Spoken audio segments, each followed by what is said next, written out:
Welcome back to another episode of the Guile Treatment. Not the Guile Treatment, because that was the special episode. Today is the Guile Treatment. We have some guests with us today. We've had two returners. We got Clint Badger, Alex Marco, and we got a new guy down in this corner because on my camera this is where he's at. He's in the corner down there. It's Rodney Garland. Over here somewhere for me. This man kicks my ass in teams every time. I'm not even paired into him, and it just ends up happening. So... that's why we make sure to team with Rodney so he can't kick your ass. Like, yeah. That's the strategy yeah, in the future. Well, I teamed up with Mark this past time because he's my kryptonite. So now if I got Rodney on my team and I have Mark on my team, that kind of means I win, right? Yeah, you should go undefeated. Yeah, you can't lose. If math holds out. Yeah, I think Rodney's spoken for Worlds. Yeah, I'm pretty sure it it is. is. So the only reason I still play teams is to knock you out in teams. Oh, well, thanks. I That's appreciate my only that. goal. Yes. Spite. Let him live. At least it gets you in the game. That's fine. It keeps me looking youthful. So, this episode we're going to talk about the Mega Man tins. Marco did a wonderful write-up on some of his favorite cards that are leaving the format. And so let's, I guess you can just start it off, Marco. It's kind of your baby. So start us off, man. Yeah, for sure. So I guess for me, and I would assume a lot of people, there was a point when Platinum was first released where people just assumed, oh, all these cards just get to be in the format for even longer now because they're released in another set. Yeah. A lot of people didn't notice right away that the watermarks didn't change. So for cards that were released in the Mega Man tins, for example, they had the same watermark. So their rotation schedule never shifted. Yeah. And I think people are now just kind of realizing that. And so that was what kind of spurred me to write the article originally, was to just talk about which cards I think are leaving that are going to be worth this. Because there are a lot of cards when I try to originally put decks together in Theorycraft that I was like, man, I don't get to use these cards anymore. I don't get to use Hyper Bomb anymore. Sure. I don't get to use Robot Masters anymore. I don't get to use Prototype anymore. And so it's funny to think how the meta is going to shift with some of those cards being gone. But now that I see the whole new set, I'm like, man, I'm sure glad that Cutman's leaving so he can't use Chun-Li's support and just hit people like a train. Yeah. So I think for me personally, I mean, just to jump right into a list, because I think we each have 5 that we're going to talk about. At the top of my list is Ceratanium Blades. Sure. In a format where it seems easier and easier to get momentum now, and aggro is so proficient. I mean, even with Liu Kang gone, you have characters like Raptor and Violent Ken coming out that are just going to punch people in the head on turn 2 consistently. Ceratanium Blades is going to be a card that's going to be, I think, sizably missed. Because its ability to sort of slow down aggro turns, sort of mess up combo strings, and really let you reset the tempo back in your favor, is something that I think would be good for the format, but at the same time, it would just make so many decks, I think, struggle to push their damage through. And now that you have characters like Gil that like to go into deadlock.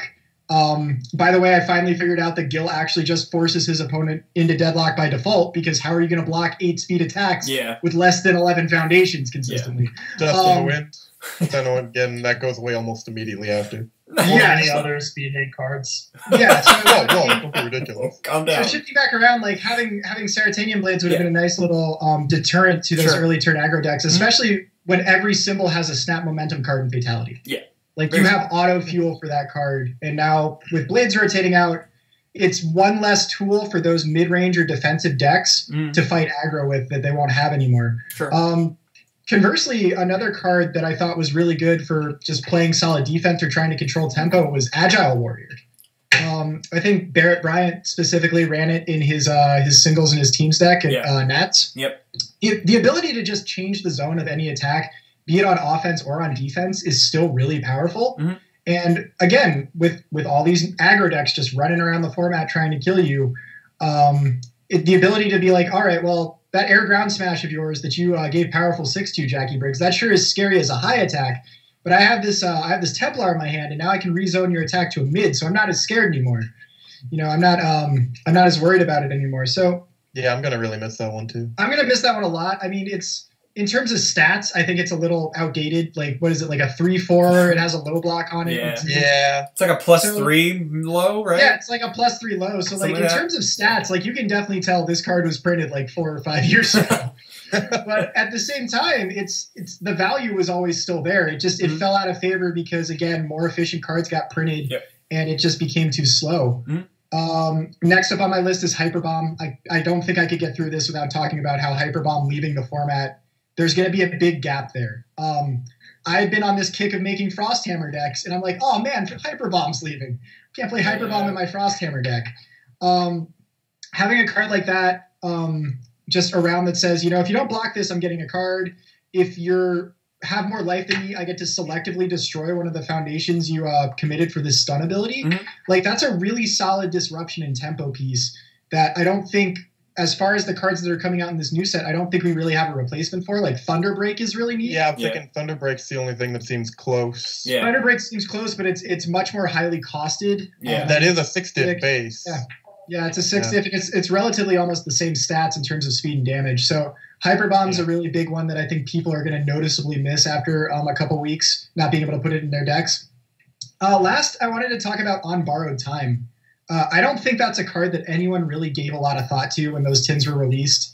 Chris is going to look up what On Borrowed Time does. I am. Go ahead, keep talking. Because I don't even remember what that card does. On Borrowed Time, to save Chris Smith some time, it's a 2/5. It's the one I know what you're talking about. Yeah, it's a pro man card. Yeah, so it's a 2/5. I believe it has a +3 high block, I want to say. It says E-commit, your Earth attack gets, I think it's +1 speed and +2 damage. So it's the inverse of what Sasquatch would give an attack. That's how I try to remember it. Okay. And so, I mean, back when that card got released, Earth wasn't a really widely played symbol. I don't think it was slowly starting to be phased out of the meta. Even throw decks were still just playing good, or they were playing fire. Yeah. So Earth was being seen less and less.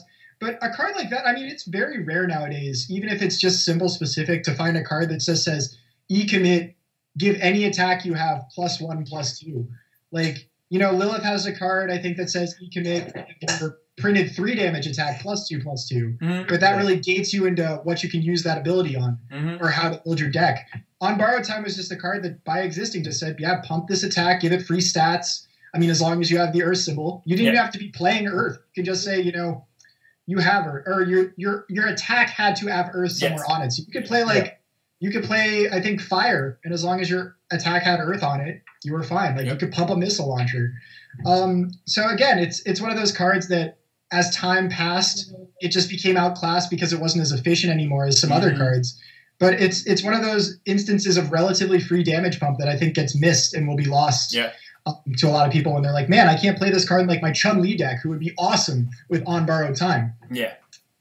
And so I think that's my list. I mean, I talked about Cutman earlier on, and he was the last guy on my list. He would have loved some of the cards in this set. But Aether Leg? Oh, yes. Oh, yeah, Aether Leg. Any of Chun-Li's cards that say flip this face down. Yeah. Morgan has a card that says, our flip 2 other foundations, rig your check back up. So it's like, oh, cool, I just gave Cutman 3 more pieces of +3 damage. Yeah. Like, pretty sweet. And one of Morgan's attacks has add a face-down foundation to your momentum, so you can take it out of your momentum, put it down, and then put it into your momentum, and you're not really sure what you're doing, but it's going around in a little circle, and I'm sure there's something there someone could have found it. Exactly. So, I think there's a lot of stuff in Mega Man that people are going to miss. That's my list. I know Church and Rodney have their own cards. Before Church goes, I just want to say that's when I pretty much started, was the Mega Man, that Gen Con where they had like the Mega Man 10 prototypes. Yeah. And that was like my first actual like UFS demo. I bought some UFS product. I bought the wrong Red Horizon set because I bought regular, not Tides, that I found out. Always buy Tides. Yeah, it was a big mistake. It was a big mistake at that time. But I remember that was like a big thing, and then that was like the first release was like it was the board game, and then you can get your tins early if you get the board game, and I was pumped to get the tins, and that was like new cards and.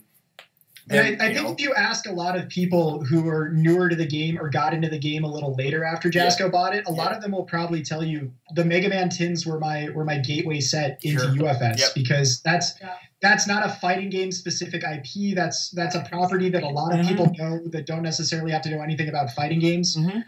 So I think that helped get a lot more people into the community and keep them there. Yeah. So that was another reason I wanted to talk about this stuff, because that was I know a big thing for newer players. I know that my co-host played one of those tin guys for many a tournaments, and he actually won some stuff with him. It's just too bad that he's sleeping right now with that Guts man. So I haven't done that. Rodney has never played a tin character in his life. Never. Rodney has never fought Guts Man either. Either. Oh, that's true. According to Church, he's never fought Church in a tournament either. So that's also, that could be hearsay. We did once. It was 20. Twice. Girls, you're both pretty. It's okay. Yeah, it's okay. Go ahead, Church. You want to start? Or do I want Rodney to go first because he had a more concrete list. I don't want to accidentally. Go ahead, Rodney. Go ahead. Go ahead. Like how you said, I have a more concrete list. However, looking at my list, I actually kind of wanted to split it up a little bit. Oh no! So go for it, man. Noticed that I had.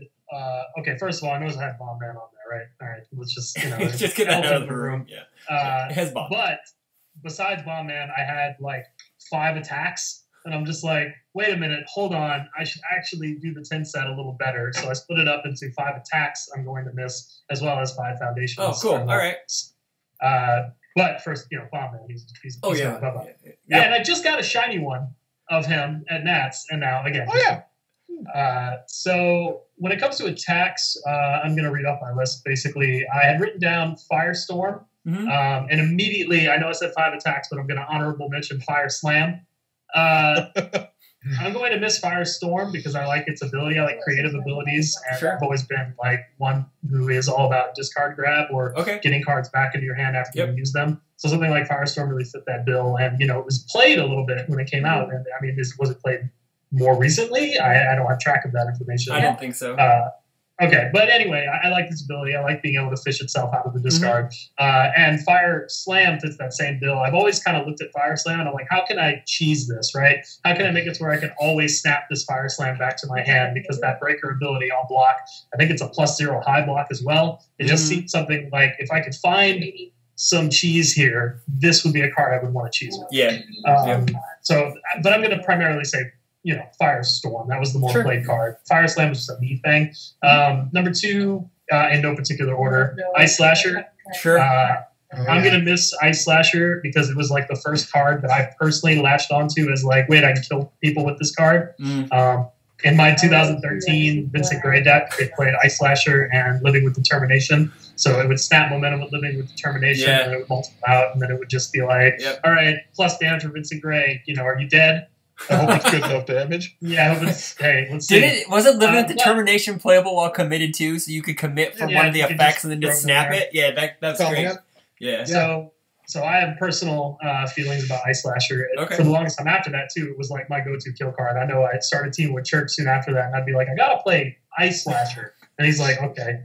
But I mean, like Ice Slasher was really one of the only few cards, at least from the tins and after, tides and everything like that, that was that powerful. Ice Slasher was really powerful when it came out. Yeah. And it's just since then we've seen cards that are just like, why would I even play this as a 2-check? Yeah. Well, unless you're playing Iceman or Doom Bad Checks or whatever, but still, like. Yeah, I mean, it was the original Sadistic Ways for a lot of people, I think. True. It was a great kill condition back in the day. Yep. So the number 3, again, no order, Mega Ball. I like playing a lot of attacks in my decks, and Mega Ball says you can check a 3 on this next attack you play and be fine. Yeah. My Bomb Man list ran Mega Ball at a 4X because it basically was just like Gravity Hold, Mega Ball, whatever I want, throw 4 attacks out on turn 1, on turn 2, on turn 3. So it allowed a lot of bullshit. We also had a Ringman list that we kept playing for a very long time that was originally... Much longer than we should have. Originally, Bo Tucker's list. I mean, he went on and made it better, but it was Mega Ball Trinity Geyser, right? Yeah. Foundation Geyser. Bam, hit him, knock him down. Turn 2, got him. So I'm going to miss Mega Ball. Number 4, I have Rolling Cutter. Good card. I like Rolling Cutter because it's in line with everything else I said. I like attacks that can bounce back into your hand. And also, while it bounces back into your hand, it has a nice effect to... whereas, like, whenever they reduce speed, right? It's a modified speed. It's a modification. It's modify, yeah. Add it to your hand is a cost. That's not a cost. That's what you want. So, Rolling Cutter, damn good card. And number 5, Rapid Mega Buster. It's a 2-diff attack that has stun 2. I don't think you'll ever see that value again. I know it's a card that people say is hard to fit in decks, but when you run over 30 attacks, it's really easy. You just put it in there. Fuck that card, man. Rodney killed me with that card at Nats, dude. People. Fuck that card. Just 2-diff, stun 2. Like, again, the direction we're going, and I noticed this set, it has a little 3 diffs, but, like, outside of that, it's a lot of 4s, it's a lot of 5s. Really? Yeah. Right, but Quick Burst is gated to if you're a lower hand size, isn't it? Yes. Yeah. Well, I mean, if you're a 6-hander, it's still stun 2. Yeah. Okay, fair enough. So, hey, but still, it's on a 2-diff. Yeah. I think it's got like a 0 high block, though, so it's got that going for it. No, it's a 3, right? I thought it was a 3-diff attack. Yeah, it's a 3-diff. Yeah, it's a 3-diff attack. I know. Well, I'm just saying, saying. it's the closest comparison. Yeah, it's closest comparison. Yeah. It's not gonna. We're not getting 2-diff attacks ever again. That'd be no. I mean, we just got a 0-diff, but Yeah, that one can't deal damage. Stuff like Rapid at a 2-diff or Flash Lightning at a 1-diff. I don't know if we'll see more lower difficulties, and I don't know if we should with the way that some of these decks are going. So, fair enough. Well, wasn't Flash Lightning basically an action anyways in the long run? Because you just played it to make you got just dealt damage. Yeah, like it dealt damage and it blocked it. You just got the momentum. So you got momentum either way. And it made your attacks easier to pass too, because it gave like highs and mids -1 difficulty or some shit like that. Yeah, if anything, it's basically lightning from magic. It does 3 damage. Yeah. Oh hey, it does 3 damage. It's called lightning. Yeah. So those would be my 5 attacks that I picked out from the tins. And for my 5 foundations, again, no order. Prototype. That's a great one. Garrett was winning more cards, handfuls by Prototype and Evos. Yeah. And, other cards in that deck. But just turning anything into lethal, right? Like, just block that? Well, take that. Yeah. Prototype is essentially a gray attack if you think about it. For the cost of a momentum, you get 3 speed and 6 damage. That's that's just like playing another attack, basically. Yeah, exactly. That's what's tacky. Yeah. So, that's value, much like my number 2, Forgotten, a 0-diff that commits for minus speed. Mm-hmm. That's value. And most of my foundation plays are all about value because I play so few foundations. Yeah. I got to pick the ones that have the really good abilities. I can't be linking around. Yeah. Right. True. So Forgotten is one of your go-tos. Yeah. Well, hey, man, 0-diff, right? I can pass it with all these 3 checks. Yeah, it's also true. I can't pass Heart of the Mountain. It's too difficult. No one can pass. Symbols. Number 3, another card that's too difficult for me to pass, but I'll play it, is 8,000 Degrees. Oh, yeah. Yes. Fantastic card. Fantastic. I'm very greedy. I take damage to the face. If you're throwing 20 damage and I'm at 21, I'll eat it. But if you have an 8K Degrees, oh, damn it, that's 21. Now I got to block it. Yeah. But use your own 8K, make it 20. I've always been a fan of 8,000 Degrees. I've always been a fan of that card. It's 2 damage. That card is it allowed some really cool interactions during its time. With Death Valley Faceplant, you're able to. If you were able to float 8Ks on top of each other, going from attack to attack, that usually saved you a turn too. I mean, the guy who's going to miss that card the most is Base. Yeah. Oh, yeah. Oh, yeah. Right. All day. Consider that. All day. Number 4, I have 200 below 0. Yeah. It's a nice... So, cards that can make bad checks not bad checks are... You either go 2 ways when you play bad checks, right? You either play them and you go, whatever happens, happens. I don't care if this comes up, I lose the game. But if I hit this card, I win the game, right? Mm-hmm. That's like a Keenan Meadows or a Phil Birch approach to playing bad checks. Like, who cares? Don't be scared.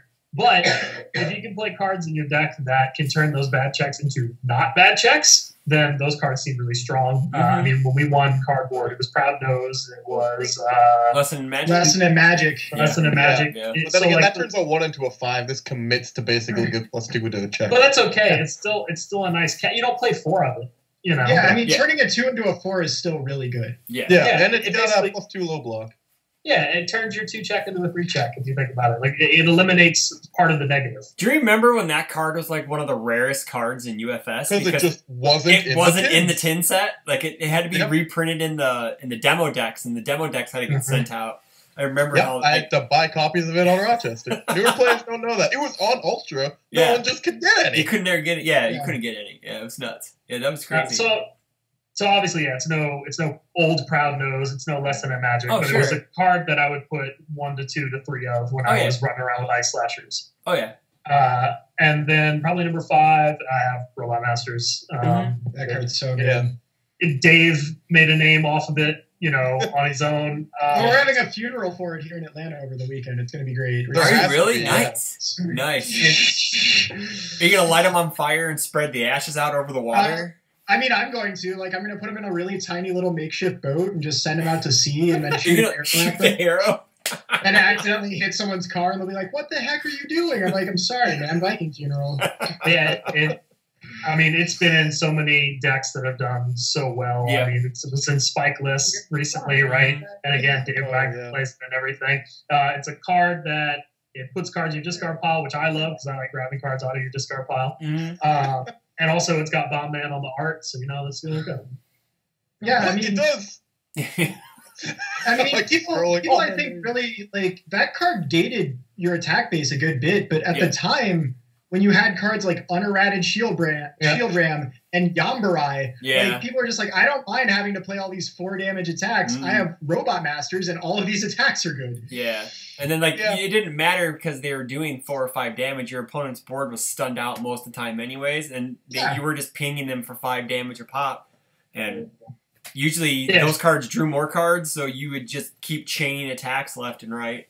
There were many days where I flipped the table because of Shield Ram. Old Shield Ram, just flip a table. And if you had multiples out and you had an 8K degrees in play, you could plus the damage, then minus it back, and then you get more stun value. Oh yeah, definitely. That was definitely one of the cooler cards out of that set that I'm sad to see go. So I never really felt like it gated your attack base, like you had to run these attacks to play it. I felt more like if you happen to be running those attacks, you add this in, and the more of those attacks you have, the more Robot Masters you add in. I guess I looked at it different than Atlanta. That makes sense. Well, I also, if I ran fire, even if I had a few 5 damage attacks, I would still play it because it's just you can always neg them to go to 4, and then you go back up to 5. Yeah. Like what you were talking about, Marco. It's just the interactions and then that neat, I guess your attack base wasn't limited to just 4s, but as long as you had 8K, you could bump 3s up or knock 5s down and just get super value out of it. So, or if your character had pluses and minuses on them for free. Yeah, just free spike. Or Dave. Or when Dave was legal, free Dave.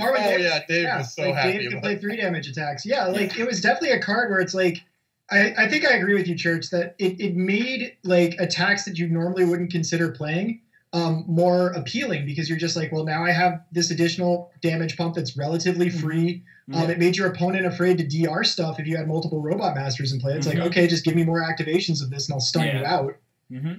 So I can see Hyper Bomb. Yeah. Oh yeah. Somehow reduce the damage of your Hyper Bomb and then get stun 3. Yeah, that's really good. The Spike 1. Poor Hyper Spike 1. Yep, poor pretty well, I heard. There will never be another attack like that, I don't think. That will be that value-wise, but... I don't think so. They're getting close. I don't know. Nutcracker has a... Nutcracker, okay, sorry. Nutcracker may be the closest comparison. Yeah, but Nutcracker gets shafted by Donovan something fierce. Yeah, but Nutcracker also gets... a 3 damage attack. Or you play Nutcracker in Donovan, which I don't think is possible because they don't share a symbol. Yeah, they do. They share all, dude. Last time I checked, Donovan has a shaft, so you get to get extra damage. Yeah, the only reason Nutcracker gets shafted is if you're fighting a chick, so that's the only reason Nutcracker does have all. I'm just insane. The only time Nutcracker's ever a bad card. Well, it's not really a bad card because it puts a card back in your hand, so I guess it's... I think that card's stupid. Yeah, no, that card's really good. That card is Value Town USA. Yeah. Oh, you like EX? Yeah. You like extra damage? Yeah. You like drawing a card? Yeah. You like breaker? You like charge? Yeah. I don't know. You like a good block modifier? It's an off zone? What more could you ask for? It's even got a woman punching a guy in the nuts. Does everything. It does. And it's even transformable, by the way, kids. You can transform. We know. We know. The 5th keyword. It is the 5th keyword. It is. Well, Church, you want to run us through your list? Okay, so the first thing I noticed with Rodney's list was that he opened up by saying, I have top 5 attacks and top 5 foundations, and I'm like, oh, you just disrespecting Rush. No one played Rush ever, so I'm okay with seeing it go. I love Rush. I know, it's cool. Actually, is your list, Church, is your list the cards that I'm fine with leaving? No, they're relatively similar. Yeah, so Sister Scolding. Okay, so there was like 5 minutes every 6 months, actually, where I thought Sisterly Scolding was good. Because every time I go back and read it, I think after you lose vitality due to your opponent's attack or effect, gain that much. Yeah. I always miss the during your turn. Yeah. So I think it's, cool, you take an attack, you play Sisterly Scolding, and then you heal it back. That's sweet. And then every time I notice, it's bad. Every time. Rush was really good in Edit 9. Yeah. I think auto stack. Yeah. It was cool when the moon was legal because it let you pass your when the moon on like your 5th attack. I'm really gonna miss Mega Arm, guys.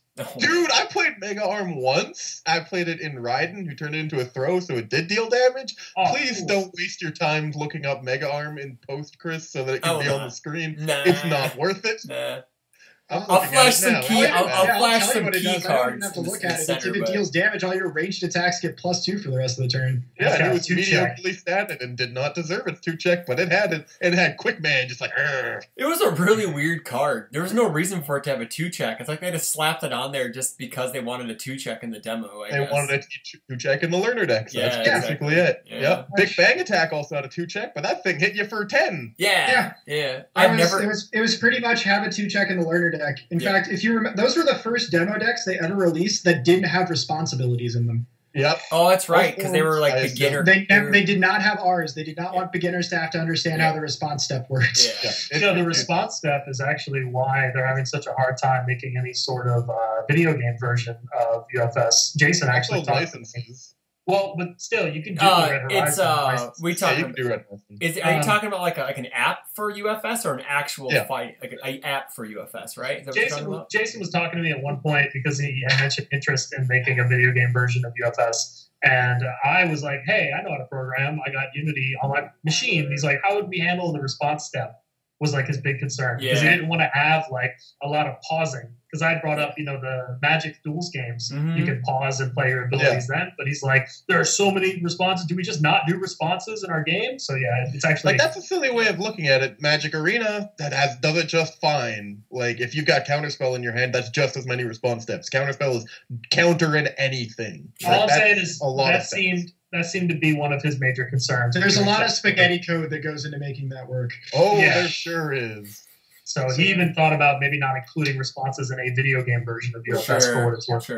Ooh, man, Revoke is real necessary to have in the meta. Yeah, it is. So what other cards, Church? You got any other cards you're going to be missing? How about some cards you are going to be missing? You got any cards actually on my list? There's a soft spot in my heart for Mega Buster. It's not really that good. It's basically just averagely statted with a cool block, and if it hits draw card. But I've always felt if you could have a character that just pushes it a little bit, then it's good. Yeah. Like I ran it in Duo for 4 years, and I really shouldn't have. But hey, he made it a 5 high, and that's good. 5 highs hit, and they draw you a card. That's neat. Yes. You know who would have been really good in was Guile, because it would have been 8 speed. Yeah. See? Okay, there you go. Yeah. 8 speed, 4 damage that draws you a card. Yeah. Maybe it's good that card's leaving. Yeah. I want to repeat Agile Warrior. I absolutely love that one. I ran it like 1 to 2 of forever. I guess I'm not running it now, but up until now, I always run it. And I only use it defensively because I'm a wuss. Way too often, I'll be like, I changed it to low. And my opponent's like, sweet, I got a low block. And I'm like, I wasted my time. Like it's a lot like Law of the Land was. Like, people were crazy about Law of the Land, but Law of the Land only made you tap any foundation, not just itself. So Agile Warrior, balanced version of Law of the Land. Yeah, basically dropped his check down and everything. Dauntless Hero, I'm gonna miss. I just like snap draw card. It's a quick little spammy, and it's finding more use these days. Like I used it in Fey a lot because all of a sudden there's an unblock on top of the discard pile. You make that a momentum. And it does so much. It put itself in your momentum to draw a card is an insane cost. It's just ridiculous. Lots of value there. And of course, with Pulled to Magician came out, Pulled to Mahigan, when Pulled came out in the following set, that just made a nice little combo where you could just look, and you're like, how about that? And you take it. And you could just keep looking until you get what you want to get, and then you got what you want to get. Dishonorable mention, Left with No Choice. I never liked this card, but I did run it because I needed spammies for One Worlds, and its enhance did save my life in, I think, maybe a top 8 game. Like a game that mattered. Get a block back for momentum. Yeah, get a terrible block back. Just like you add this to your hand. It is a 3 mid, which is bad. Yeah. Yeah, but I mean, again, this is for beginners. And yeah. Yeah, and I did use it once. So. What was this set the only set to have blank cards in it for Foundations? No, there was a Soul Calibur set that had. Oh, I'm talking for Jasco era, I think, Jasco, right? Jasco, it was the first. It was probably the first one for like blank Foundations. Yeah, blank Foundations. Horizon one had blank attacks. Yeah, blank attacks for Caden. Yeah. Yeah, but this was definitely, I think, the first Jasco official set that had blank Foundations. Yeah. Cause I remember seeing lists with like Naivete in it and stuff, and they were just running Naivete just for that spicy +2 low block. You know? Yeah, that's a really good block back in the day. Like, when Snake Man was running around, I wanted all the +2 low blocks in the world, so I wouldn't die. Something, yeah. And back then, Good didn't have other low blocks. Like, Naivete was your best option. I didn't know Good got played maybe outside of like Leona, and that was pretty much it, right? Like, yeah, that was just Marco. Andy Dex. Andy, Andy too. Andy for a bit, yeah. Andy later on. Yeah, that's true. Yeah, that's true. For a while, it was just Leona mainly. Yeah. I'm shocked you haven't been reprogramming yet. I never liked reprogramming because you kind of had to be like a 7-hander to get it to work. True. And then after that, you also had to have momentum gen. You had to make sure you don't draw it early so it's not just clogging your hand. And your attacks have to be all on symbol, which is fine now. You always run your own support now anyways for the most part, you know. Yeah, I mean, like, back then, like, you had flashlight. I do want to mention Electman. Yeah. I love that guy. Sure. He's a stupid little combo character all in one. Yep. And if you're crazy, you can do him multiple times in a turn. Like I would run Dual Blade Rapture, which is so very cycled now. But it readies a card in your staging area, so it would ready him. Yeah. And it would be like your third one. So you go like mid, high, low, and then you got Stinging Upper, which puts a thing in your card pool, and then that's already 2 for 1. And it's like Yeah. That was nuts. I mean, if you honestly look at Electman, he one of his abilities is just Yamato Man. Mm-hmm. +1 speed, +3 speed, +1 damage. The only drawback is like it has a cost. It actually has a cost. It has a cost. I'm gonna ready this useless piece of junk that you have. I don't care about it. Yeah. Electman has to tap his stuff. Yep. And he's a 6-hander, so he's got less stuff to tap. Yes, they really got those backwards. Kind of. A bit. Yeah. I'm still waiting for us to see the first 0 check.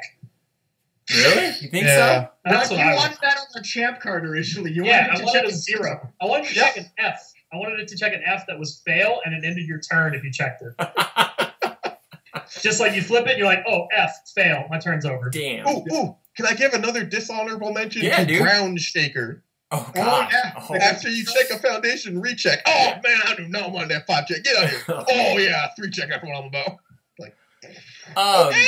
I guess like a couple of mine would be Yellow Scarf because like that saw a lot of play like as of late. Actually, a good card. And like Satoshi like played the hell out of that card. Yeah. If you ran like a ranged attack suite, you would probably use it if you needed like a block and like on a pinch. You're stupid. If you come, I guess because they changed the ranged keyword. I guess after that. Yeah, it changed they changed the range keyword with this set. With this set, they changed it. Yeah, because all the attacks either had ranged or weapon. Yeah, that's true. Yeah. All of Mega Man's attacks are mid and are ranged. They had to change it, otherwise he will lose every match. Gutsman. Gutsman's he's got to be in the top 5 of those cards that were heavily played out of that. Gutsman was. Gutsman got played a lot. Cutman was one of my favorites. I took him actually to my first traveling PTC in Omaha. I played him. I played a Void Cutman where Brian Harris milled me out with an Earth King because we couldn't kill each other because the game was so long. Did you come in last? I came in like bottom half of the. Yeah, it was bad.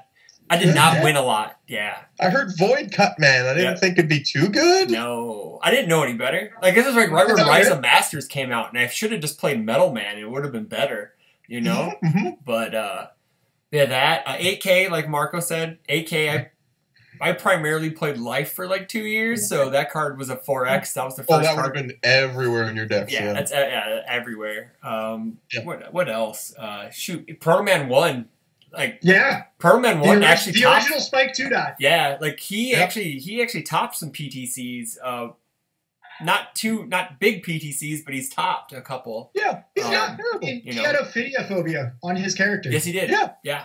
Yep. And that's before Ophidiophobia exists, so you know what? Ophidiophobia has him on a foundation. Yeah. That's good.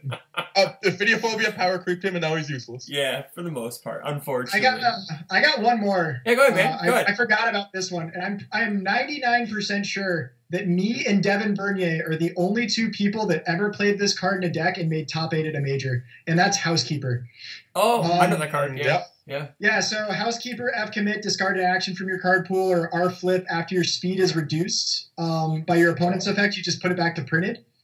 So this card had a lovely home in the first deck that I ever made myself and did really well with in the Jasco era, which was Joe Hill. Okay. The only reason it was in the deck is it cleared Entangled out of my card pool. Oh, okay. So you form with Entangle. It's like, well, I don't want this random action in my card pool messing up my progressive. Just kick it out of here. Or it's like, oh man, you're going to reduce my speed? Well, all my attacks have like a base speed of 4, so I'll just put it back. That was a flip. So like, I mean, that's not bad. Like if you had a base 4 or 5 speed attack and they put it down to 1 or 2, and you're just like, I'm going to flip this back and just put it back to printed. It's Balance Fighter with a more efficient cost. It also had a low block on it too, right? Yeah, it's 3 low. Yeah. It's not terrible. I have a card like that I might be the only person who top-aided Worlds with. Is it Bomb Man? No, it's not. Never used it. It was in my sideboard. I know. I've never used it. Nobel Prize. I love Nobel Prize. Oh man, I think Rob topped a PTC Nobel Prize in his sideboard at least. Yeah, Nobel Prize in sideboard. It's definitely a sideboard card. That's definitely. It was in my sideboard and never made it in the main deck, but it was in that list. Did Dark Emperor power creep that for the most part? Sort of. Yeah, like, I mean, they essentially did the same things. Like, so Dark Emperor stopped it once. Like, Nobel Prize just stopped them all. For the turn, yeah, that's right. Yeah, so, like, for the turn. So it's like, I mean, Nobel Prize had to name a specific card. Yeah. And so most of the time, Dark Emperor would just do it better. Like, I had it because of Guardian Slasher. Yeah, it was great against Guardian Slasher. Yeah. It's actually good against Stop, because Stop actually does say our card pool. Yeah. True. So you can, like, Stop will still remove, but the ability will just not happen and your character gets to stay ready. Wasn't there like a big, like when that card first came out? These fools need to play more Stop. Wasn't there they'll beat us. Wasn't there like a big debate about Revoke versus that? Because Revoke technically is played from the card pool, but it never hits your card pool, and like transitional zone. Like the weird rule of thumb for a while was unless it says card pool on it somewhere, or after you block with this, it's not triggering in your card pool. But I mean, like, I don't know where that whole gray area stands. I always thought Nobel Prize should stop it. Not stop Revoke. Yeah, it triggers in the transit zone, no longer the transitional zone. It's now the bus lane. It's the bus lane zone. But yeah, no, I mean, Nobel Prize is really Nobel Prize is underplayed. Yeah. Well, now it's never played. Yeah, it's also true. Well, actually, this weekend it could be played this weekend in some deck at Collinsville. As of recording, Collinsville's not happened yet. Collinsville's not happened yet. As of recording, like, I'm shocked that people that weren't playing like Bubble Man for a while, like when Bubble Man was kind of cool when he first came out, like why would you not play this in a deck to stop the fight? Yeah, exactly. Yeah. You're like, I'm playing Bubble Man, and I know you have that, but like, it's just like, well, Bubble Lead says no. Like, I don't care about your prepared to fights. I really enjoyed Jeremy Ray's use of Motivation. Motivation! That's a great card too. Yeah. That's a cool card. I want to call out Motivation too. I love Motivation. Yeah, that card was fantastic. Yeah. That card was like, that was the snap momentum for those symbols. For the most part. For the longest time. For the longest time, yeah. I don't think is there anything that does that anymore from your card pool to your momentum. That's so strong. Yes, but it has to do damage. It's Enlist. Oh, Enlist. Okay. If your ranged attack really hits, bad. it goes to the momentum. Yeah. This just said do it. So that's way better for a destroy. Yeah. Wait, does Enlist destroy itself still? Enlist destroys, right?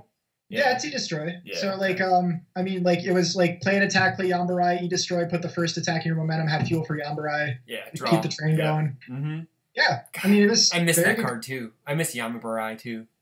That card was fucking nuts. Man, when that card came out, I was just like, this is the most efficient attack I've ever seen. Yeah. At the time, 4 low, really was. 4-0 mid block, breaker, draw a card. Draw a card. Yeah.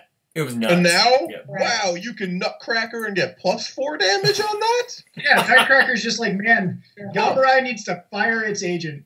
Wow, yeah, I never related those two to each other. Yeah, Wow. yeah. At the very least, Yambarai had a +0. Yeah, that's true. At the That's very true. least. Yeah, at the very least. But Nutcracker has Breaker 2. Yeah, That's right. fair But it enough. doesn't have ranged. Damn. It can't fit any more keywords on the card. They ran out of room. They literally can't. It's got charge. It Charge, does. punch, slam. EX. It's- Yeah. It's hysterical. Like, yeah, like, I mean, like, just, I actually have the whole set pulled up in front of me. Like, the Mega Man TIDs, and just looking at a lot of these cards and thinking about, man, over time, they just printed cards that replace these. Yeah, exactly. In so many ways. Would you, And it's just like, would you say that's a good thing, though? Like, there's... Oh, absolutely. it's You a know, like, good thing. If you've got an ability that's all right, that. yeah, get it better, and yeah, It's like, keep it around. what a set like this can serve as is, like, it can be a testing ground. Like, this is the blueprint you originally used. Mhm. It's like, again, you look at Mega Buster. Well, Mega Buster then turned into Yambarai. Yeah. Yambarai turned into Nutcracker. You just true. made the same basic concept more efficient over time. Mm-hmm. Mm-hmm. So again, like, that's another reason I think this set is kind of, it's an important set to be saying goodbye to, because Actually, I feel This like is the Mega Buster blueprint for a lot turned of into good Gyro Crush, because Gyro Crush is 4 diff for 4 damage. It doesn't even say if it deals damage to a card, it's just draw a card. Then again, that's kind of Yammer. No, Gyro Crush is a 3 damage attack, dude. But it becomes 4. Yeah, well, technically, yeah, I guess so. Whatever. yeah, like, Yeah. So, but yeah, but So it's like, printed 3 for Lilith and garbage. Yeah. The point remains, it's just like, this set really served as like, okay, these are really basic ideas we can release and new players can learn from it, Mm-hmm. but we can just keep looking back on this set and say, all right, well, this card seemed cool. What if we updated it a little more so it was more cost effective, or it was more beneficial to the person using it, or more devastating to the person that got hit by it? Let's give Mega Ball stun 1. Let's give Mega Ball a block. Let's not change anything else. Like, Wow. Also, a lot of these cards, they're not going away forever. No. You know, just to piggyback on what Marco's saying, Yeah. because a lot of these abilities still exist, or Sure. at least versions of them. Sure. And, you know, with them disappearing, that's just a spot that Jasco can not reprint the Yeah, card, but at kinda least fill put it. that type of ability back Sure. under something else. Yeah. I mean, it's like, rather than have Proto Man 1-dot and say you can burn a momentum if the attack is blocked, it does no damage, you got a Phidiophobia, which just says flip. Yeah. If the attack is blocked, it deals no damage. Mhm. So, and again, like, See another 2 diff with stun 2. no, I would go as far to say, like, outside of Fatality, which is an outlier because it doesn't deal damage, I don't think we're going to see any 2 diffs attacks. Maybe not ever again, but for a while. You did in it's just our My everywhere. Hero Academia set. That 2 diff was fucking broken. That Well, thing, yeah, I mean, like- That's because they are broken. That's but I mean, That's a like, fan I think- set, though. But that's here nor there. That's just a fan set. Oh, can Yeah. we talk about there are actually a couple other 2 diff attacks? Like Ice Slam is in the same yeah, set. that's right. Yeah, it doesn't have stun 2, but Yeah, it's also got one. multiple. Yeah, In Kotal Khan, that's nuts. That's like Yeah. 6 damage each. yeah, that's true. Oh, I God, mean- you're right. There's a few others around, like Apple for You exists, Metal Blade exists, and these are around until the middle of next year. Toy Touch. Oh, you're right. You're right. Yeah, Oh, okay. Tomahawk Slam, Hair Trigger. Wow, Oh, there's a okay, lot so more of these than I thought there were. can't see them maybe printing one that in future sets, maybe. Yeah, I think can that's see- more along the lines of what I was going Yeah, for. Is like future uh, sets. Just because how attacks, it may be like some attack that says it does 0 damage, your next attack does this, or something like that. Instead of, it becomes it's like not a... really an attack at that point. It's an action. Yeah, it's an that's action. just It's basically an action that turns into something better. Yeah, It's I basically, know I what think. Hair Trigger going to is. It does see- like no damage. I don't think we're going to see one that's like super efficient. I Yeah. think we're more likely to see one that's in part of somebody's gimmick or Okay. ability. Sure. Yeah, like Blood Offering Totem is the probably the last one we might see, and that's a really gimmicked one. Yeah. Like that one can actually do damage, but it's heavily gimmicked around Codal, and it's Yeah. designed to be played at an end of the string because you're Codal. Let Yeah, me I tell don't you think about we'll that see, card. like- I got my ass beat by that card on Wednesday. That card's really That card- good. I was at 8, and a dude like double Sun God choked on it, and I was Oh. like, sweet. It was already a throw, and then he got it to like 16 somehow randomly, and I was like, well, Yep, you removed the Sun God chokes. Like, you know, I don't think we're gonna see like a Lilith type character based around 2 diffs or anything like that. But we might see a character that's like Lilith. That's like if you're difficulty 3 or less, and they have a 2 diff on their page. Oh yeah, they might. I lied. Blood Offering Totem's a 3 diff, so I was wrong. Oh, okay. Well, still though, it's still efficient. Yeah, but still though, yeah, like but some sort of efficiency. Like I think that what Rodney's saying is it's pretty true. Is like that card for its time was pretty. I would say groundbreaking, because on a 2 diff stun 2, it could you found ways to pump damage. Like Mega Man made it 6 damage. You know, on the end of a string, you would just tap their board out and then commit him for 4 more damage, and that's what it was made for. It was made for a killing shot. It was the killing shot that was sneaky killing shot. It wasn't like the obvious play. So you know, like the funny thing about the Mega Man tins too. The last thing I'll bring up specifically is. This was the first set where it had attacks with the word slam in it, and they would later introduce the slam keyword. Oh, sure. Yeah, because like I think every Robot Master in the set, everyone except Mega Man, I think, has a card with slam on it. Yeah. Proto Slam came later, but But yeah, so like and then they just said, well, rather than just keep printing attacks with slam on them, not only are we going to do that, but we're going to make slam into a keyword like punch and kick. Yeah. So this set sort of indirectly added an additional keyword trait to the format in later sets. So I think that's kind of cool. I also think that this was like the tins, and then it was like the booster packs. So we had like a subset of the tin set too, right? Yeah, then, so this was the kind of thing where it's like you got like all the supplemental cards. Like you got the tin, which was the starter deck. Yeah. And then you got like the Darkstalkers tins would do the same thing. Like you got supplemental cards and little packs inside of that. I think it was definitely the first Jasco set that did this. Yeah. Because in the old days with like Fantasy Fight, you'd have battle boxes, which were kind of the same thing, which they'd come bundled together, and it was 2 starter decks in like a box together, and then they have random like bonus page cards. Bonus cards, and then like packs and stuff. But I think this was the first time Jasco took a stab at that, and I like the tin method more because it gives you a storage space too. True. Yep. True. I personally didn't like the tin itself. I'd rather have just had a starter deck personally, because the price point. But you're also paying for packs at the same time. I would have just been happy with a full booster set with starter decks in a way. But you know, it was like their first foray into like the Capcom license, so you know. And I think they eventually did it right with Mortal Kombat, because you have a full set, and then the Scorpion and Sub-Zero decks come together. Yeah, exactly. Yeah. So it's you don't have to buy the starters separately. You just drop $20. Here's the starters. You get like a random ultra rare with each one, and then you just collect the starters. Yep. Yeah, that was they started that with what? Street Fighter? Street Fighter had that was the first one, then Bebop. The turbo boxes.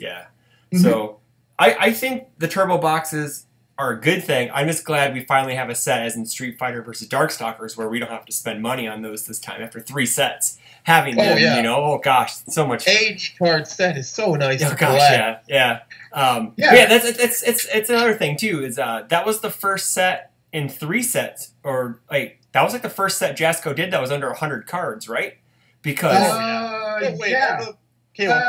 was Red Horizon like 99, 100? I think the first Red Horizon was 99 or something like that. I mean, the Mega Man. That's 99. Yeah. The Mega Man tins are the only set I can think of that Jasco's done that's under 80 cards. Yeah. Because there's 75 cards in the Mega Man tins. Because I think the Darkstalkers is the same size too. The Darkstalker tins, those tins are the same size too, right? They might be bigger. Okay, they're the same size. Okay, so it's a little bigger. So those two were both under 80. Okay, cool. Yeah, was there one more card? Did that not include promo? What is Ultra telling me? There's one more card. That's so weird.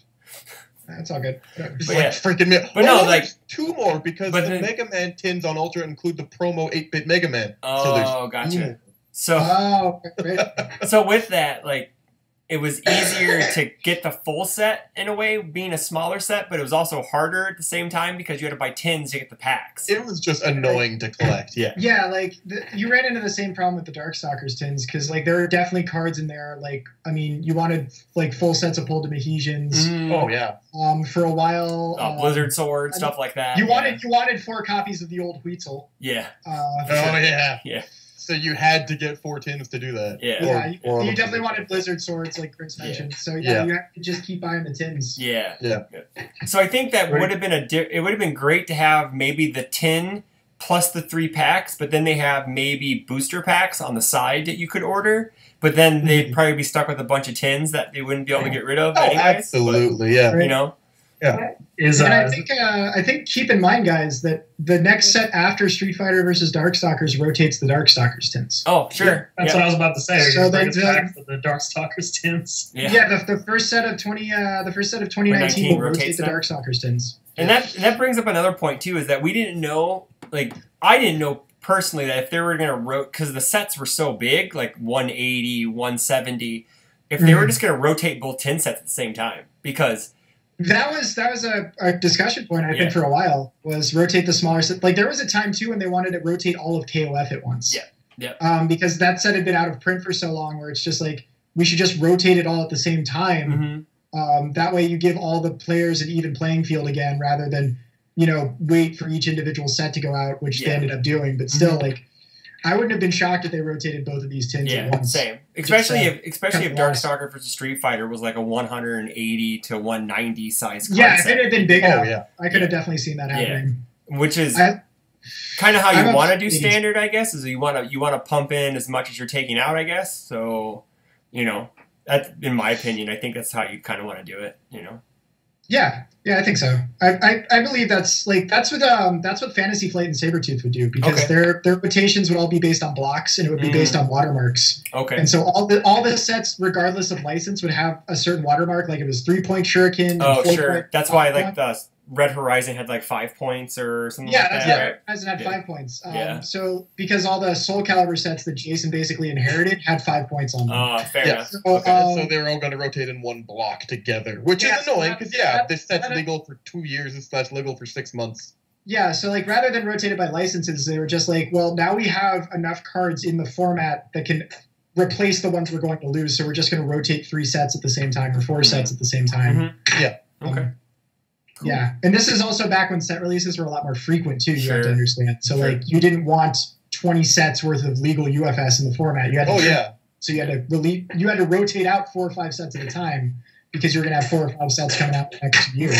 Like Jasco has had the game for 8 years, and they still have not made as many cards as were made before they got UFS, which is insane. Yeah. And I don't want Jasco to start making cards faster. I'm just saying that's how many cards they made back then. They would release 280 card sets together every 3 months. Well, I think I want to say we've had as of the 16th of this month, we have our 3rd set this year, and I think that is perfect. Yeah. 1 set every 3 to 4 months I think that's good. It's perfect. Even if you want to throw in a small tin set or a small Indine set, throw that in there where you just buy the brick and you're done. I'm cool with that. I just I can't do more than 3 sets a year. That's just insane. Especially if they're Mortal Kombat size. Especially if they're Mortal Kombat size. The real question, boys, is will we have a new president before Templar rotates? No, I think I want to say I want to say it'll be in forever. I think so too. Yeah. No, honestly I've heard Jason say that he wants Templar and Revoke legal at all times. Yeah, I was going to say Templar and Revoke. Those are 2 cards that he wants legal at all times. Didn't Magic, I don't know if they still do it, but they had like the core set every year. I feel like that's what Templar and Revoke are in UFS. They're like core cards. Yeah. Well, they say Revoke or something. Revoke. Red Horizon is the core set. That's where they reprint stuff. Yeah, I can see like Out of Your League being reprinted again, like stuff that negates or like a really powerful tier cards. 3 cards. Yeah, well, I mean, tier 3 cards. What's your alternative, right? If you don't reprint them, you're just making abilities like them. But these cards are already so good, and we're so used to them. They're so they want to make Jasco Eternal thing too. Yeah. Okay, so Templar and Revoke will go down as the longest legal UFS cards ever. Oh, they will. For sure. Because they already are. They already are, but they just forever will be that. Yeah, it's been 8 years. Sponsored by Arizona. Not yet. Demonetized, Rodney. Sponsored by Snapple. Spike. I'm just gonna rip this off and put it on the back of my shirt. Distinguished. I'm sorry, Chris. Oh, it's no. Sponsored by Arizona. See, What's cool is we're not monetized, so it's fine. It's perfectly fine. Fair. Don't care. Rodney, start swearing on the stream. But hey, man, I got this new spoiler card. I will definitely take any from the Mega Man set. Okay, wait, let's segue into something really fast. I always want to say, the people want the Church and Rodney drunk stream back. They want you guys back. That's what I've heard. Oh, okay. Yeah. 5 viewers that we had at Nats. Yeah, they want you back for Worlds, guys. I'm going to throw this out there right now. I didn't know that was being streamed or recorded, and I said some questionable stuff on those microphones that I know I can never take back. I thought we were pretty clear about that. I wasn't paying attention at the time. There are videos now all over the internet of me that will get me tar and feathered by the rest of the UMS community if they're ever seen. Probably. Yeah. Oh, yeah. Now there's more than one, because there's the one we did at Worlds with Garrett that will never be seen by others. And now there's the stream with Church and Rodney. And let's give this another 5 minutes. I'm already one spiked vodka down. I got a second one. Oh, gosh. All right. Yeah. Anywho, but I just want to... Since there you go. Since we're about an hour in, so we're gonna start wrapping up the episode. But I want to get some. Yeah. Oh yeah. I also want to get some final thoughts, guys. On Marco's already said his final thoughts and pieces. Yeah. But Church, Rodney, you guys got anything to add to the Mega Man 10 send off pour out for your homies episode? I want to say I really like the way that they did the characters. I was like, you get the Mega Man tin, and you get 3 characters that share one symbol each with Mega Man. Yeah. So I guess it would have been like Bomb Man for Order, Cut Man for Good, and Ice Man for All. I figured it out. Yeah. And that was really cool. And, you get the other 3 with Proto Man. They each share one symbol. It's cool. It shows you how the symbols work. And then when you get your Darkstalkers tins a few months later, all these characters already share symbols because that's how symbols work. Mm-hmm. So you got a lot already ready to go. And their gimmicks don't work because their gimmicks were already in the last set. Yeah. So you got nothing. Mm-hmm. And now Rodney has thoughts. How are you going to give me a shiny ass Bomb Man and then tell me... That's right. Like, we need to talk about that, too. We need to talk about that. Let's talk about that real quick. Okay, so... Oh, yeah, do you guys think that the cards in Platinum and I know you can't reprint everything and you can't change the watermark. Do you think some of the cards' watermarks should have been changed that were in Platinum and in this hobby kit? Because we're gonna get this hobby kit that it's gonna be X amount of dollars. People are gonna want to buy those. It's already going to include cycled cards. It's gonna include cycled cards already. Yeah, right they were just talking about that today. How you're gonna have to pay money for cycled cards. Yeah, because it's gonna have. Because I was talking to Shane and he's like, "Yeah, I really wish we got this out like a year ago because that would make more sense because there are now cycled cards in it." What do you guys think about that? Do you think they should have changed the watermark on those cards? Some things could have that. Yeah. Yeah, in a perfect world, you would change the watermarks and reprint them. I don't know if they, I assume they still have the Mega Man license. I think they do because they're still printing the board game or making copies of it. Mm-hmm. I don't know if they're allowed to make cards for it anymore because that's different. Yeah. That's a different licensing thing. But I definitely think I would say there are probably 30 cards in Platinum that should have changed the watermarks. And just made a new watermark that would have gone with like Bebop and MK and stuff like that. Sure. If you put a new watermark on Dauntless Hero, no one would have been sad. I would have been happy. You could just, they don't have to reprint them. They could just put on their website and we're just saying like, hey, these are legal again until this whole block rotates. Kind of like how they did with Red Horizon and Tides where they we brought them back in because we weren't able to get a set I know that the timing was bad, so these cards are rotating. However, we're going to make an exception. So when the rest of the cards here rotate, these will go away. Mm-hmm. Or who knows, you may get them as prize support eventually. I mean, I know they've primarily done it with Red Horizon 1 and 2 reprints, like with things like No Sympathy, for example, give your best shot. But Familiar Faces. I wouldn't be mad at a world where like prize support has reprints of things like Blizzard Sword, or things like Seratanium Blades, or things like Mary, or something along those lines. Hyper Bomb's I think that would be pretty cool. Boys. Hyper Bomb. Make a lead kit that has a Hyper Bomb in it. Mm-hmm. I'll go to Tekken for that. Not King from Tekken. Good try. I'd go to locals for that if you put some of these older, do 15 from the Darkstalkers tin, 15 from the Mega Man tins, put them back into circulation in league kits. Mm-hmm. We didn't even talk about that. We just talked about cards we missed, but there's cards that throw it down. That. Yeah. Yeah, I could see. I would like to see that actually. Like instead of making them, don't make them Premier Store prize support. Make them just normal Hobbies prize support, so every store can get it. And then, well, eventually, the way things going, every store is going to be a Premier Store. So the way they want it, I think, is how they want it. But I would love to see that. To see 15, or maybe you do like 6 and 6 or 12 and 12 and you do 2 a month. Even just start it off small. I would love to see something come out of that. That would be great. You could even bring in 2 dots of characters that would be kind of harken back to their old stuff. I'm sure they'll be doing that, because they really want to make Jasko Eternal a thing. So if they have things that harken back to the originals, they probably won't reprint like a Bomb Man 2 because they're afraid of what Rodney will do. I could also see this in DLC packs, actually, like where you get like a cut man and then a cut man, then you may get a rolling cutter, and then a reprint of rolling cutter with a new watermark with a new foundation or something. I'd like that. Yeah, I think that would be, you could do that easily, and then they don't have to spend so long on a full set. They just pump out these characters and attack and foundation and just set it go. Because basically the DLC characters are what we got in the tins. I mean, they had 2 attacks in the tins, but generally one of the 2 attacks is bad, and that's what we're getting in DLC is 1 attack, 1 foundation, and character. Rodney? It worked well for the tins. I want to see alternate costumes. Yep. Oh, absolutely. We did that back in the day, like way back in the day. KOF alternate costumes were actually a thing. We'd get on the promo characters, and that's really cool. Oh, cool. Some of them, I don't think Sabretooth knew that the alternate costumes were straight up copywritten and like ripping off other things. And man, we got some of those. Like we had Char Aznable version of Lien in UFS, and I don't think Sabretooth knows Char Aznable. We had Frogacay. Yep. We had weird stuff like that. We had Iori in a set where I looked at him and like, that's not Iori. I don't know who this guy is. Like a dude on the street. Yeah, I legitimately did not know his Iori. I didn't play enough of that KOF. And like, he doesn't have red chicken hair. He had normal guy hair. Yeah, I just didn't play that character.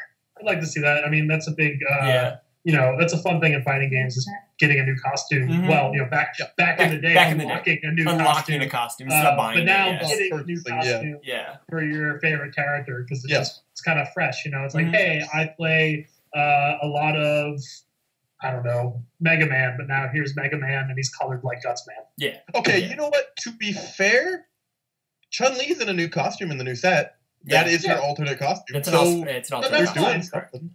Yeah, and like give me trying to warm up Zangief with his little hat, like yeah. That'd be sweet. I'd do that. I'd like those. Soviet Guile. In Soviet Russia, Sonic booms you. All right, so I shouldn't be laughing. I want to say thanks to you guys for coming on. Marco, thanks for the topic. I appreciate it. Oh, for sure, dude. Thank you for having us on. We're going to have our 1 year show, so we're going to try to get everybody on we've had on the entire year on the 1 year show. You've been around that long? Yeah, it'll be 1 year in December, dude. Yeah. Congratulations, by the way. Yeah, thanks. I actually thought it's been more than a year. How many episodes have I been on? Like 3? I think 3. 3 or 4. Yeah. Cool. Yeah. I'm a veteran. Yeah, I think our 50th episode will be like 2 weeks before our 1 year anniversary. Oh, dude, that's cool. Yeah. Congratulations, man. Yeah, thanks, dude. For sure.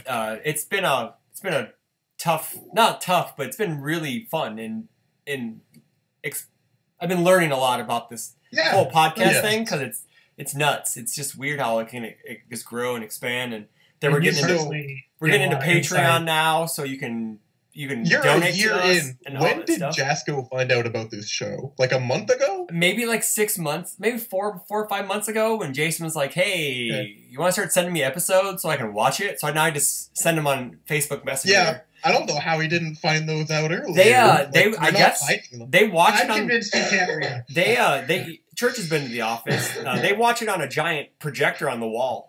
That's where they watch it. They watch it. Cool. They watch it on the job. That means I'm in Vegas right now. I'm on the projector. I'm not drunk. But yeah, so again, thanks, guys. Do you guys have anything you want to plug? Any podcasts or websites or anything before I do my spiel? Tune into Oofs airing never, because Rodney and I are never going to get around to making it. But that's a funny name. That's like the best name ever. I think I just found out the title for this episode now. Oops. You're not going to use that. You're not going to go with Soviet Guile? Oh, man. There's too many good one-liners. I think I did that for 25 minutes. I'm just sitting here just picking at grapes this whole time, you know? That's awesome. But I yeah, fucked up two of them. They just hit my teeth and He's fell. trying to end the episode. Well, then the episode. Marco, what I'll do is I'll find your post and then I'll post a link in the description box so people can read it. Your camera's off right now. I don't know if you're there. So Yeah, I'm still here. Okay, I'm still here. Okay. I just intermediately cut out my camera. Okay, it's fine. It's having weird camera related It's all issues. right. It happens. There he is. Hey, Chris. What? I like your shirt. Oh, thanks. What is it? It's Wisconsin hockey. It's a Wisconsin hockey shirt. Go Badgers. I don't even live in Wisconsin. Really? Yeah, the Wisconsin Badgers. Yeah, they're like half an hour north of us. So you got a Badger shirt, and then you got like some. I don't know where everybody is. I got the Badgers. Somewhere. I got the Badger Club. Here I've with got me. an Offspring shirt. It's very irrelevant. I should ruined it. Ruined it. Yep. I got a work shirt. It makes me want to jump off my balcony. I should have brought my Jasco Games shirt. It just would have been relevant. It would have been. But again, thanks again for the third time. I appreciate you guys coming on and talking. Even though my co-host did not show up, he's the only guy who lives. I heard in the new game, right? He's the only guy alive, right? Kirby? Yeah. He's the one that gets away. I got this one too. I got this one from Japan, but his eyes are like rubbing off. Oh no. That's the ring Kirby. Like I've seen that now, and I'm gonna be dead in 7 days. Yeah, It's Kirby's the only one alive. Going blind, Kirby. Poor Kirby. He ate an old man, is what he did. That's what he did. Kirby's got to rescue Ryu and Ken. Eating The world is cataracts. Like, I got one more. I got one more. Oh, I thought he was gonna take off his pants. Me too. I was gonna hit like stop. Just cut it. Okay. Oh, that one's pretty cool. Oh, that one's cool. Dope. I like that. It's show and tell time with Badger Club. Yeah, are we just showing shirts here? I don't know if that picks up, but it's pretty dope. Oh, it's pretty cool, it's man. cool to me. My laptop is about to die, so I actually got to sign off. Yeah, so, very good. all right, Marco, thanks. I appreciate it. Thank you very we'll much. talk to you later, It'd man. be called Badger Club Show and Tell. Almost. It could be. But anywho, like, comment, subscribe, give us a like, hit that notification button because we want your likes because we're desperate for likes. Take it. We want it. I like you. And then follow us at Rockford CCG on Patreon. You can donate. I want to say thanks to Yobel Dope. He's our first Patreon subscriber. Luke Butler. That is Luke Butler. Yes, that is Luke Butler. He pledged He pledged so he can be on the Guile Treatment, and we're going to talk about whatever he wants to talk about.